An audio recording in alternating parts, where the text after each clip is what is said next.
তাহলে আমরা বলছিলাম জিকির, সর্বশ্রেষ্ঠ জিকির তাহলে কোরআন। সর্বশ্রেষ্ঠ জিকির তাহলে কি? কোরআন। আশা করি বুঝে গেছেন যে সর্বশ্রেষ্ঠ জিকির কোরআন। এবার আসি জিকির দোয়ার চেয়েও শ্রেষ্ঠ। দোয়া করাও ইবাদত, কিন্তু দোয়া করার চেয়েও শ্রেষ্ঠ ইবাদত হচ্ছে জিকির। কারণ হচ্ছে যে এই প্যান্ডেলের, এই আসমান জমিনের, এই গাছপালার, এই জীবজন্তুর আল্লাহর কাছে কোনো চাওয়া আছে? আল্লাহর কাছে কোনো চাওয়া নাই। ফেরেশতাদের আল্লাহর কাছে কোনো চাওয়া আছে? নাই। ফেরেশতারা যদি দোয়া করে তাও এটা মুমিন মুসলমানদের জন্য দোয়া করে, ওদের নিজেদের জন্য কোনো চাওয়া নেই। না টাকা পয়সার দরকার, না খাবার দাবারের দরকার, না কোনো অসুখ বিসুখ, চাওয়া নাই। তাহলে ফেরেশতাদের ইবাদত এবং আশেপাশের সকল সৃষ্টিজীবের ইবাদত আসলে জিকির, তাসবিহ। আর আমরা মানুষেরা জিকিরও করি, দোয়াও করি। দোয়ার চেয়ে জিকির কেন শ্রেষ্ঠ? দোয়ার মধ্যে মানুষের নিজের স্বার্থ বেশি আছে। আল্লাহ আমাকে এটা দাও, আল্লাহ আমার এটা দরকার, আল্লাহ আমার ওইটা দরকার। আর যখন আপনি জিকির করছেন তখন এটা নিঃস্বার্থ আল্লাহর জন্য। আল্লাহু আকবার এই কথার মধ্যে কোনো চাওয়া আছে? নাই। সুবহান আল্লাহ এই কথার মধ্যে কোনো চাওয়া আছে? নাই। সুবহান আল্লাহ বিহামদিহি সুবহান আল্লাহিল আযীম এর মধ্যে কিছু চাওয়া আছে? লা ইলাহা ইল্লাল্লাহ এর মধ্যে কিছু চাওয়া আছে? লা ইলাহা ইল্লাল্লাহু ওয়াহদাহু লা শারীকা লাহু লাহুল মুলকু ওয়া লাহুল হামদু ওয়া হুয়া আলা কুল্লি শাইইন কাদির এর মধ্যে কোনো চাওয়া আছে? লা হাওলা ওয়ালা কুওয়াতা ইল্লা বিল্লাহ এর মধ্যে কোনো চাওয়া আছে? নাই। এগুলো নিঃস্বার্থ আল্লাহর বড়ত্ব, আল্লাহর মহত্ব, আল্লাহর পবিত্রতা, আল্লাহর গুণাবলী। আর এটাই ফেরেশতাদের ইবাদত, এটাই আশেপাশের সব জীবজন্তু, গাছপালা, কীট পতঙ্গ, জমিন, প্যান্ডেল, কাপড় চোপড়, বাড়ি ঘর সবার ইবাদত, সূর্য নক্ষত্র সবার ইবাদত। তাসবিহ, আল্লাহর পবিত্রতা, আল্লাহর বড়ত্ব, আল্লাহর মহত্ব। এবং কেউ যদি আল্লাহ সুবহানাহু ওয়া তাআলার বড়ত্ব, মহত্ব, তাসবিহ, জিকির পাঠে অভ্যস্ত হয়, তাহলে দোয়াকারী দোয়া করে যা পাবে জিকিরকারী তার চেয়ে বেশি পাবে। বিস্তারিত এগুলো যা বলছি প্রত্যেকটা কথার পিছনে দলিল আছে। সবগুলো দলিল আল্লাহর পথে যাত্রা যে বইটা আছে এই বইটাতে তুলে ধরা আছে। আমাদের সবসময় সাথে ড্রাইভার থাকে, গাড়ি থাকে, তখন বইগুলো আনা যায়। যেহেতু আমাদের গাড়ি অ্যাক্সিডেন্ট হওয়াতে ভাড়া গাড়িতে এসেছে, এই জন্য আজকে বই পুস্তক নাই। তবে এই বইটা অবশ্যই সংগ্রহ করতে হবে, মাসিক আল ইতিসাম সংগ্রহ করতে হবে। আল্লাহর পথে যাত্রা এই বইটা সব মসজিদ, মাদ্রাসা, স্কুল, কলেজ, ইউনিভার্সিটি, মক্তব সব জায়গায় সাপ্তাহিক একদিন হলেও পাঠচক্রের মাধ্যমে 1 পৃষ্ঠা 2 পৃষ্ঠা করে হলেও পড়তে হবে। আল্লাহর পথে যাত্রা আজকের যা আলোচনা করছি সব ওখানে আছে, আরও বিস্তারিত, আরও ইন ডিটেলস, আরও দলিল সহ। আমি শুধু সারমর্ম বলতেছি, তাও পুরো বইয়ের একটা অধ্যায়ের আলোচনার সারমর্ম বলতেছি, সব অধ্যায়ের নয়। জিকির। আল্লাহ সুবহানাহু ওয়া তাআলা মূসা আলাইহিস সালাতু ওয়াস সালামকে মুজিজার লাঠি দিলেন, হাত দিলেন, যেই হাত বগলের মধ্যে থেকে বের হলে জলজল করবে। জিহ্বায় তোতলামি ছিল, সেই তোতলামি ভালো করে দিলেন। ভাইকে সাথে দরকার ছিল, ভাইকে সাথে দিয়ে দিলেন। সব কিছু দেওয়ার পর আল্লাহ সুবহানাহু ওয়া তাআলা বলতেছেন, ওয়ালা তানিয়া ফি জিক্রি, তুমি আমাকে স্মরণ করতে ভুলিও না। তো আল্লাহ সুবহানাহু ওয়া তাআলা যে স্মরণ করতে ভুলতে নিষেধ করলেন, এর কারণটা কি? এর কারণ হচ্ছে, কল্পনা করেন যে মুহাম্মদ সাল্লাল্লাহু আলাইহি ওয়াসাল্লাম 1 সপ্তাহ যাবৎ সালাত আদায় করেনি, আল্লাহ সুবহানাহু ওয়া তাআলাকে স্মরণ করেনি। সালাত তো আল্লাহকে স্মরণ করার একটা মাধ্যম, আমরা আগেই বলেছি। সালাতও আদায় করেনি, জিকিরও করেনি। 1 সপ্তাহ 10 দিন পার হয়ে গেছে। এখন আজকে মূসা আলাইহিস সালাতু ওয়াস সালাম লাঠি ছাড়ছে, লাঠি আর সাপ হয় না। বগল থেকে হাত বের করছে, হাত আর জলজল করে না। কেন? সব ডিঅ্যাক্টিভেট হয়ে গেছে, ফাংশন যা ছিল সব ডিঅ্যাক্টিভেট। কেন ডিঅ্যাক্টিভেট? এই কালব মূল জায়গা থেকে ডিসকানেক্টেড হয়ে গেছে। যেটার সাথে কানেক্টেড থাকার মাধ্যমে এগুলো অ্যাক্টিভেট থাকবে, ওই কানেকশানই নাই, নেটওয়ার্কই বিচ্ছিন্ন। তাহলে কিভাবে আর বাকিগুলো কাজ করবে? বাকিগুলো তো কাজ করবে না। বাকি ফাংশনগুলো তখনই অ্যাক্টিভেট থাকবে যখন মুসা আলাইহিস সালামের নিজের কালব আল্লাহ সুবহানাহু ওয়া তাআলার সাথে সালাত এবং জিকিরের মাধ্যমে কানেক্টেড থাকবে। আল্লাহু আকবার। এটা আল্লাহ কোরআনে বলেছে, ওয়ালা তানিয়া ফি যিকরি, যে সব ঠিক থাকবে যদি তুমি আমার সাথে সম্পৃক্ত থাকো। আমার সাথে সম্পর্ক নাই তো আর কোনো কিছুর কোনো বেল নাই, কোনো দাম নাই। মুসা আলাইহিস সালাতু ওয়াস সালাম এর মতো নবীর ক্ষেত্রে জিকির আল্লাহ সুবহানাহু ওয়া তাআলার সাথে কানেক্টেড থাকার এত গুরুত্ব। জিকির এবং সালাত এই দুই আলোচনার প্রথম অংশ জিকির। জিকিরের ক্ষেত্রে সর্বশ্রেষ্ঠ সময় হচ্ছে সকাল সন্ধ্যার জিকির। সন্ধ্যার জিকির মানে কি? মাগরিবের আগে না মাগরিবের পরে? কে বলতো? সূর্য ডোবার পূর্বে। এবং সকালের জিকির মানে সূর্য ওঠার পূর্বে।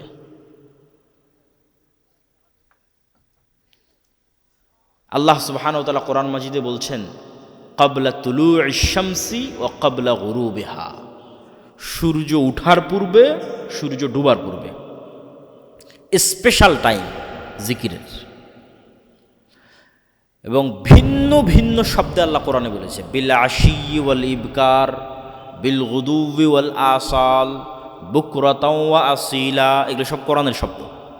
আর প্রত্যেকটাতেই বলা হচ্ছে তোমরা সকালে সন্ধ্যায় জিকির করো, সকালে সন্ধ্যায় জিকির করো, সকালে সন্ধ্যায় তাসবিহ পাঠ করো, সকালে সন্ধ্যায় তাসবিহ পাঠ করো। জাকারিয়া আলাইহিস সালাতু ওয়াস সালাম কুল্লামা দাখালা আলাইহা জাকারিয়াল মিহরাব ওয়াজাদা ইনদাহা রিজকা ক্বালা ইয়া মারইয়ামু আন্না লাকি হাযা ক্বালাত হিয়া মিন ইনদিল্লাহ ইন্নাল্লাহা ইয়ারযুকু মান ইয়াশা বিগাইরি হিসাব। যখনই জাকারিয়া আলাইহিস সালাতু ওয়াস সালাম মারিয়ামের নিকটে যান, দেখেন যে অসময়ের ফলমূল, অসময়ের রিজিক। বলেন, মারিয়াম এগুলো সব কোথায় থেকে এসেছে? বললেন, আল্লাহর পক্ষ থেকে এসেছে। আল্লাহ যাকে ইচ্ছা তাকে বেহিসাব রিজিক দান করতে পারেন। হুনালিকা দাআ জাকারিয়া রাব্বাহ, ওখানেই জাকারিয়া আলাইহিস সালাতু ওয়াস সালাম সালাতে দাঁড়িয়ে গেলেন আল্লাহকে এটা বলতে যে, আল্লাহ আমার যদি এরকম একটা সন্তান হতো। আমি তো বৃদ্ধ, স্ত্রী তো বন্ধে, কিন্তু মনের স্বাদ। আল্লাহ সুবহানাহু ওয়া তাআলা সাথে সাথে তাকে সুসংবাদ দিলেন যে তোমার সন্তান হবে, তার নাম ইয়াহিয়া। তখন আল্লাহ সুবহানাহু ওয়া তাআলাকে জাকারিয়া আলাইহিস সালাতু ওয়াস সালাম বলতেছেন যে তার বিশ্বাস হয় না, কিভাবে সন্তান হবে। আলামত বলেন, আয়াতুহা আল্লাহ তুকাল্লিমান নাসা, তোমার যে সন্তান হবে এটার আলামত হচ্ছে, চিহ্ন হচ্ছে মুখ বন্ধ, কোনো মানুষের সাথে কোনো কথা নাই। এটা একটা সিয়াম, এটা একটা রোজা। আমরা 3 নাম্বার আলোচনা করব, সিয়াম বা রোজা, বিরত থাকা।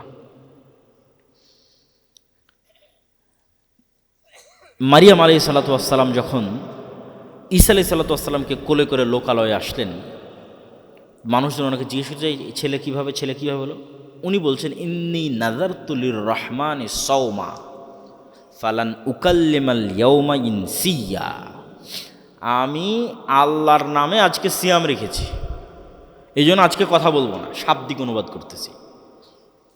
তাহলে সিয়াম মানে বিরত থাকা, মানে আল্লাহর নামে আজকে মুখ বন্ধ করেছি, ফলত আজকে আমি আর কোনো কথা বলবো না। তারপরে উনি ওনার বাচ্চার দিকে ইশারা করলেন, ওটা ভিন্ন ঘটনা। ঠিক জাকারিয়া আলাইহিস সালাতু ওয়াস সালামকে আল্লাহ বলছেন মুখ বন্ধ, সিয়াম চলবে মুখের। আর কি চলবে? যেমন দুনিয়ার কোনো মানুষের সাথে কোনো প্রকারের কথা হবে না, সব কথা বন্ধ, ঠিক তার বিপরীতে তোমার মুখ দিয়ে সকালে সন্ধ্যায় শুধু আল্লাহর জিকির উচ্চারিত হবে। আল্লাহু আকবার। এটাই আলামত।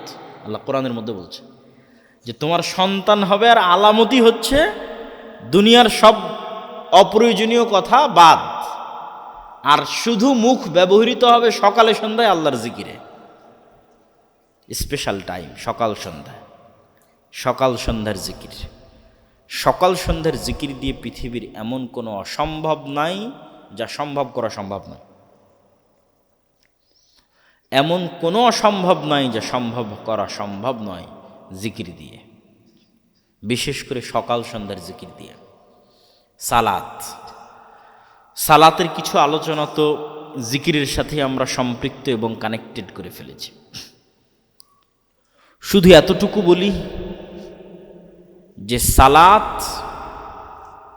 সাত আসমানে থাকা রব্বুল আলামিনের সাথে জমিনে থাকা আল্লাহর সৃষ্টি মানুষের মধ্যে লাইভ কানেক্টেড হওয়ার একমাত্র প্রযুক্তি।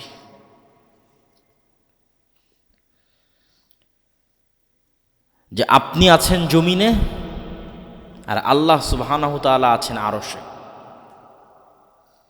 কত লক্ষ কত কোটি কিলোমিটার কেউ জানে না। এক মহাশূন্য, এক আসমানের নিচে, যেটাই বিজ্ঞানীরা বের করতে পারেনি। এভাবে সাত আসমান। তাহলে সাত আসমানে থাকা রব্বুল আলামিনের সাথে জমিনে থাকা এক ক্ষুদ্র সৃষ্টিজীব লাইভ কানেক্টেড হবে। তার একমাত্র প্রযুক্তির নাম কি? একটু জোরে বলেন তো কি? সালাত। একমাত্র প্রযুক্তি। ওই নির্ধারিত টাইমে, নির্ধারিত সময়ে, নির্ধারিত ফরম্যাটে, নির্ধারিত অবস্থায় যদি কেউ দাঁড়িয়ে যায় আর ওর চক্ষু যদি সিজদার দৃষ্টিতে থাকে, অন্তরে যদি দুনিয়ার কোনো কথা না থাকে, আল্লাহর সাথে কানেক্টেড থাকে, তাহলে আল্লাহ সুবহানাহু তাআলাও নূরের পর্দা সরিয়ে বান্দার সাথে লাইভ মুখোমুখি হয়ে যান। এখন বান্দা যা বলবে আল্লাহ সুবহানাহু তাআলা তা শুনবেন। এই জন্য মুহাম্মদ সাল্লাল্লাহু আলাইহি ওয়াসাল্লাম যে কোনো সমস্যায় আগে সালাত। কেন? আগে যোগাযোগ তৈরি করতে হবে কার সাথে? আগে তো আল্লাহকে বলতে হবে। তাহলে আমরা যেমন এখন যে কোনো বিপদে পড়লে ফোন উঠিয়ে ফেলি, একে ফোন দেবো, ওকে ফোন দেবো, ওকে ফোন দেবো। কেন? ফোনের মাধ্যমে তো আপনি লাইভ কানেক্টেড হয়ে যাচ্ছেন। হোয়াটসঅ্যাপ কল দিয়ে লাইভ চলে যাচ্ছেন, ফেসবুকে দিয়ে লাইভ চলে যাচ্ছেন, সরাসরি মানুষের সাথে কানেক্টেড হয়ে যাচ্ছেন।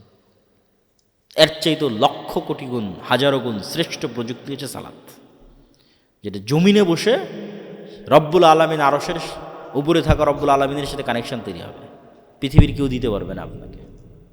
পৃথিবীর কারো কাছে এই বুদ্ধিও নাই, কারো কাছে এই রাস্তাও নাই, কারো কাছে এই ফরম্যাট জানাও নাই। এটা একমাত্র আল্লাহর ওহির মাধ্যমে, নবীদের মাধ্যমে, এগুলো গায়েবে থাকা ফরম্যাট, এগুলো লাউহে মাহফুজে থাকা ফরম্যাট, যেটা নবীদের মাধ্যমে, জিবরাইলের মাধ্যমে পৃথিবীতে এসেছে। ওই জন্য রাসূল সাল্লাল্লাহু আলাইহি সাল্লাম সূর্যগ্রহণে সালাত, চন্দ্রগ্রহণে সালাত, বৃষ্টি প্রার্থনায় সালাত, জানাজায় সালাত, এছাড়া যে কোনো বিপদ আপদে তিনি সাথে সাথে সালাতে দাঁড়িয়ে যেতেন। যে কোনো, আপনিও এইটার ফল পাবেন। পৃথিবীর যে কোনো সমস্যা আজ থেকে আপনি চিন্তা করে নিতে পারেন যে আপনি পৃথিবীর যে কোনো প্রবলেম, যে কোনো সমস্যার মুখোমুখি হয়ে সবার আগে অভ্যাস করে নেবেন, সবার আগে সাথে সাথে গায়েবে নির্ধারিত ফরম্যাট, লাউহে মাহফুজে নির্ধারিত ফরম্যাট, অজু। এই জন্য অজুর কোনো কারণ না বুঝলেও ওটাই করতে হবে, কারণ ওটা ওভাবে গায়েবে নির্ধারিত আছে, লাউহে মাহফুজের সাথে মিলতে হবে আপনার অজুকে। অজু করে আপনি সালাতে দাঁড়িয়ে যাবেন। সালাতে দাঁড়িয়ে কি আল্লাহ সুবহানাহু ওয়া তাআলাকে যা বলার বলবেন। তারপরে আপনি অপেক্ষা করবেন ফলাফলের, যে আপনি যে সমস্যায় পড়েছেন, যে বিপদে পড়েছেন, সেটিতে আল্লাহ সুবহানাহু ওয়া তাআলা আপনাকে কতটুকু সহযোগিতা করতেছে। আশা করি ইনশাআল্লাহ অবশ্যই উপকার পাবেন। সালাত, সালাত পৃথিবীতে থাকা এক ব্যতিক্রমধর্মী ইবাদতের নাম, এক ব্যতিক্রমধর্মী উপায় এবং মাধ্যমের নাম, যার মাধ্যমে আসমান থেকে আল্লাহ সুবহানাহু ওয়া তাআলার সহযোগিতা নেমে আসে। বিশেষ করে রাতের সালাত, বিশেষ করে রাতের 1/3, 1/2 অতিক্রম হয়ে গিয়ে যখন রাতের শেষ ভাগ, তখন রাতের শেষ ভাগের সালাত। রাসূলুল্লাহ সাল্লাল্লাহু আলাইহি ওয়াসাল্লামকে আল্লাহ সুবহানাহু ওয়া তাআলা বলছেন, ফাতাহাজ্জাদ বিহি নাফিলাতাল লাক আসা আন ইয়াবআসাকা রাব্বুকা মাকামাম মাহমুদা। হে মুহাম্মদ সাল্লাল্লাহু আলাইহি ওয়াসাল্লাম, আল্লাহ আপনাকে মাকামাম মাহমুদ দিতে চায়, সর্বশ্রেষ্ঠ স্থান দিতে চাই কিয়ামতে।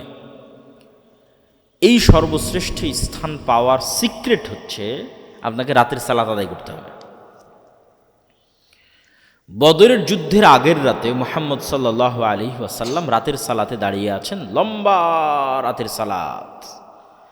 আবু বকর রাদিয়াল্লাহু তাআলা আনহু ক্লান্ত হয়ে মুহাম্মদ সাল্লাল্লাহু আলাইহি সাল্লামকে বলছেন, কাফাকা মুনাশাদাতাকা রব্বাক। আরে আপনি তো নবী, এত রাতের সালাত লম্বা আদায় করা লাগে? কিন্তু আবু বকরের চেয়েও মুহাম্মদ সাল্লাল্লাহু আলাইহি ওয়াসাল্লাম ভালোভাবে জানেন যে আগামীকাল বদরের যুদ্ধে আল্লাহর সাহায্য ছাড়া উনি জিততে পারবে না। এটা উনি আবু বকরের চেয়ে ভালো জানেন। 2 নাম্বার, উনি আবু বকরের চেয়ে এটাও ভালো জানে যে আল্লাহর সাহায্য এমনি এমনি পৃথিবীতে আসবে না। আমি যদি সর্বশ্রেষ্ঠ নবী হই, সর্বশ্রেষ্ঠ নবী হওয়ার পরও আল্লাহর সাহায্য পৃথিবীতে টেনে আনার জন্য আমাকে রাতে সালাত আদায় করতে হবে। আর এই নবীরই উম্মত 5 ওয়াক্ত সালাত আদায় না করে, রাতের সালাত বহু দূরে থাক, 5 ওয়াক্ত সালাত আদায় না করেই নাকি ইসলামকে বিজয় করে ফেলবে। এবার বুঝেন তাহলে যে নবী, দিনের নবী যিনি, যে দিনের আমরা অনুসারী, যার আমরা উম্মত, তিনি সর্বশ্রেষ্ঠ মানুষ হওয়ার পরে আল্লাহর সাহায্য নেবেন, এই জন্য রাতের সালাতে দাঁড়িয়ে আছেন সারা রাত। সহি রিওয়ায়াত যে বদরের রাতে সবাই ঘুমিয়েছে, শুধু একজন ঘুমায়নি, মুহাম্মদ সাল্লাল্লাহু আলাইহি ওয়াসাল্লাম। ফজর পর্যন্ত উনি সালাতে দাঁড়িয়েই আছেন, দাঁড়িয়েই আছেন, দাঁড়িয়েই আছেন। আর দিনের বেলা হাত উঠিয়ে দোয়া করতে করতে করতে করতে করতে করতে ওনার চাদর, গায়ের চাদর পড়ে গেছে হাত উঁচু করতে করতে। তো উনি নবী হওয়ার পরে এবং সর্বশ্রেষ্ঠ মানুষ হওয়ার পরে আল্লাহর সাহায্য নিবেন, এই জন্য রাতের সালাতে দাঁড়িয়ে আছে। আর আমরা ইসলামকে বিজয় করে ফেলবো 5 ওয়াক্ত সালাত আদায় না করি, এটা কোনো মতেই সম্ভব নয়। সালাত, 5 ওয়াক্ত সালাত ছাড়া আপনি আল্লাহ সুবহানাহু ওয়া তাআলার গণনার মধ্যেই আসবেন না। এখানে বিজয়, আন্দোলন, বিপ্লব এগুলোর কোনো অর্থ নাই।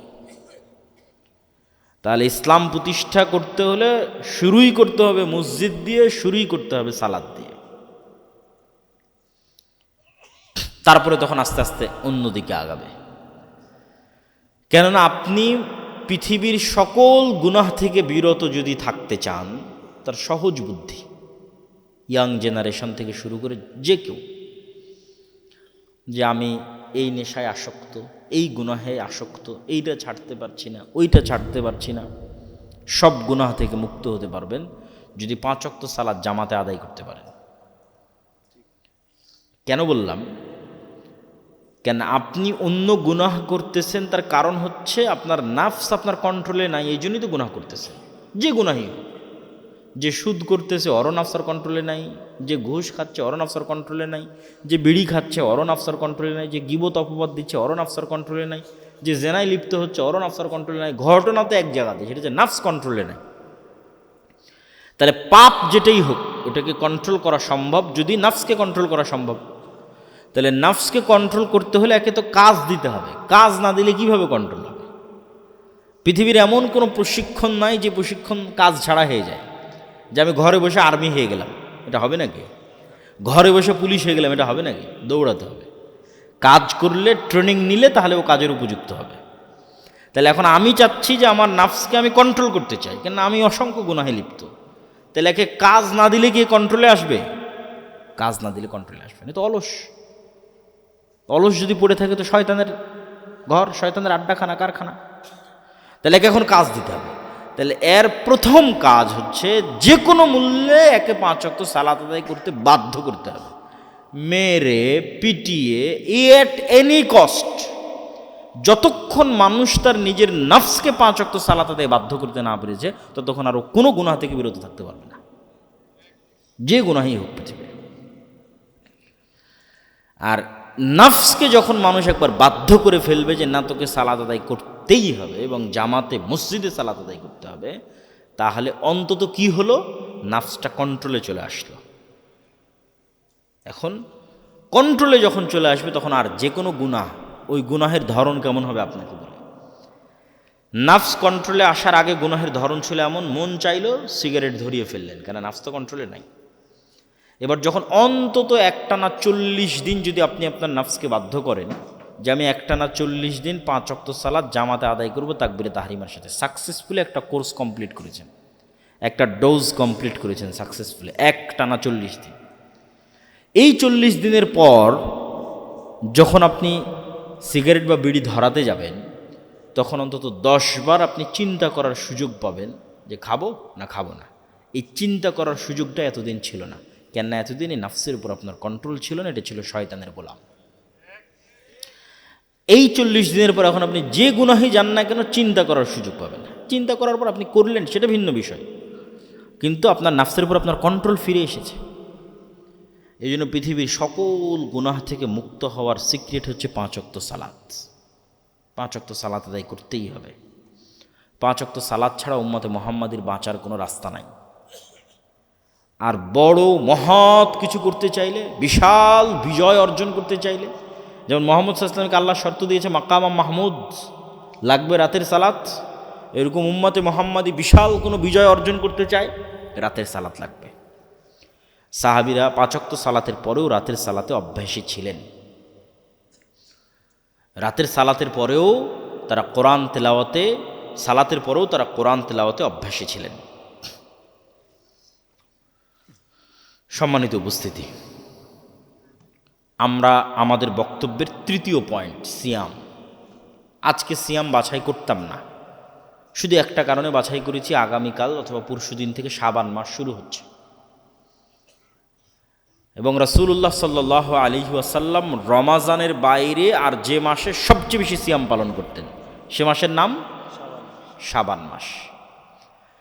শাবান মাসে রাসূল সাল্লাল্লাহু আলাইহি ওয়াসাল্লাম সবচেয়ে বেশি সিয়াম পালন করতেন। এর কারণ হচ্ছে তিনি সপ্তাহে যে 2 দিন সিয়াম পালন করতেন, এই 2 দিন সিয়ামের কারণ হচ্ছে এই 2 দিনে সাপ্তাহিক আমল আল্লাহ সুবহানাহু ওয়া তাআলার দরবারে তুলে ধরা হতো। আর শাবান মাসে সারা বছরের আমল আল্লাহ সুবহানাহু ওয়া তাআলার নিকটে তুলে ধরা হয়। এই জন্য তিনি চাইতেন যে যখন আমার আমল আল্লাহ সুবহানাহু ওয়া তাআলার নিকটে তুলে ধরা হবে তখন যেন আমি অন্তত সিয়াম অবস্থায় থাকি। এই জন্য আয়েশা রাদিয়াল্লাহু তাআলা আনহা বলছে, আব্দুল্লাহ বিন আব্বাস বলছে যে আল্লাহর নবী কোনো মাসে পূর্ণ সিয়াম রাখেনি, শুধু 1 মাস রমাজান, আর কোনো মাসে পূর্ণ সিয়াম রাখেনি, মনে রাখেন, শুধু রমাজানে পূর্ণ সিয়াম রেখেছে। মানে শাবানেও পূর্ণ সিয়াম রাখা যাবে না, জায়েজ নয়।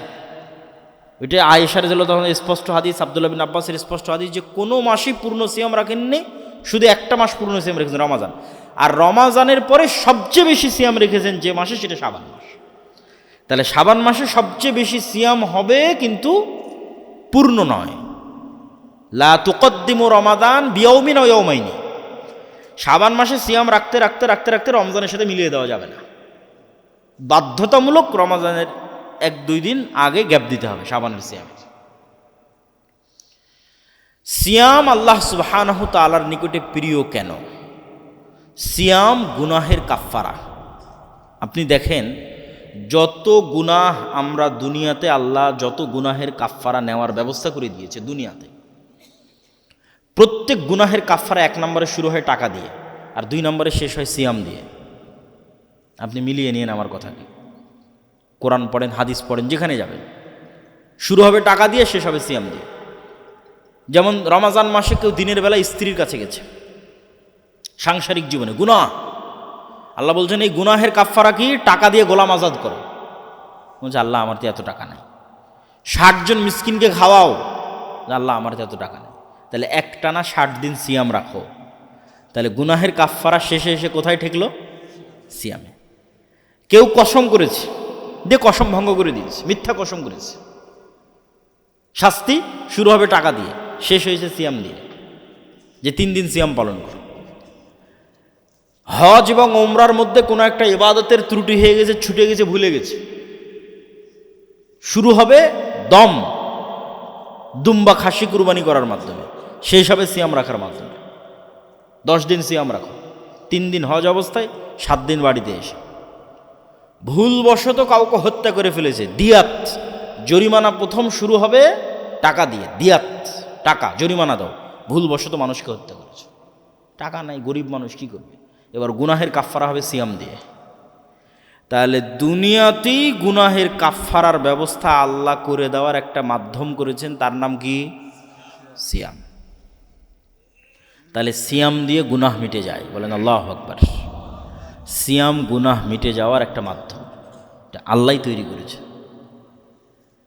রাসূলুল্লাহ সাল্লাল্লাহু আলাইহি ওয়াসাল্লাম বলেন, মান সামা ইয়াওমান ফি সাবিলিল্লাহ বা'আদাল্লাহু লাহু ওয়াজহাহু আনিন নারি 70 খরিফান। এক রিওয়ায়াতে আছে মিআতা আম, আর এক রিওয়ায়াতে আছে বাইনাস সামাই ওয়াল আরজ। বলছে কেউ যদি একদিন আল্লাহর সন্তুষ্টির জন্য সিয়াম পালন করে, তাহলে তার এই চেহারাকে আল্লাহ জাহান্নামের আগুন থেকে দূরে সরিয়ে দিবেন। এক রিওয়ায়াতে 70 বছরের পথ, এক রিওয়ায়াতে 100 বছরের পথ, এক রিওয়ায়াতে আসমান আর জমিনের মধ্যে যে দূরত্ব আছে এই দূরত্ব সমপরিমাণ। তাহলে সিয়াম কি পরিমাণ গুরুত্বপূর্ণ ইবাদত। সিয়ামেরও সবচেয়ে বড় উপকারিতা হচ্ছে মানুষের নফসকে কন্ট্রোলে রাখতে সিয়াম সহযোগিতা করে। কিভাবে? ইবনুল কাইয়িম রাহিমাহুল্লাহ বলছেন, মানুষ যখন পেট পূর্ণ করে খাবার নেয়, গ্রহণ করে, তখন রক্তনালীগুলো ফোলা থাকে। রক্তনালীর মধ্যে দিয়ে শয়তানের প্রবেশ দ্বার বিশাল উন্মুক্ত থাকে।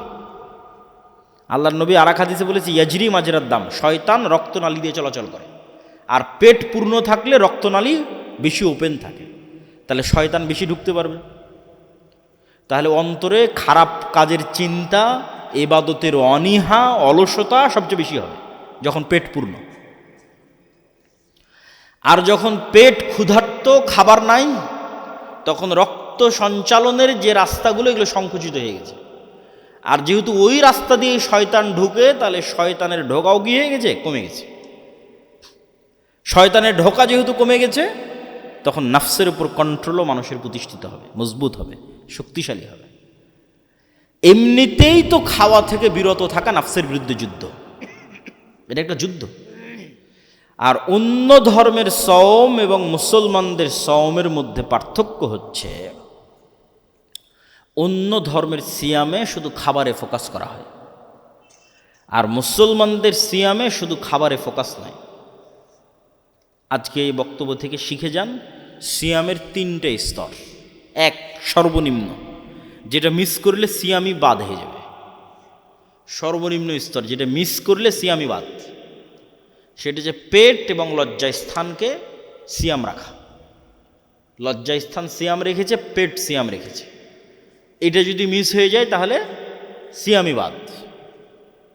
এর পরের স্তর, যেটা এর চেয়ে শ্রেষ্ঠ, উত্তম, লজ্জাস্থানও সিয়াম রেখেছে, পেটও সিয়াম রেখেছে, চোখও সিয়াম রেখেছে, কানও সিয়াম রেখেছে, মুখও সিয়াম রেখেছে, শরীরের সকল অঙ্গ প্রত্যঙ্গ সিয়াম রেখেছে। মানে চোখ আল্লাহর নাফরমানিতে ব্যবহার হচ্ছে না,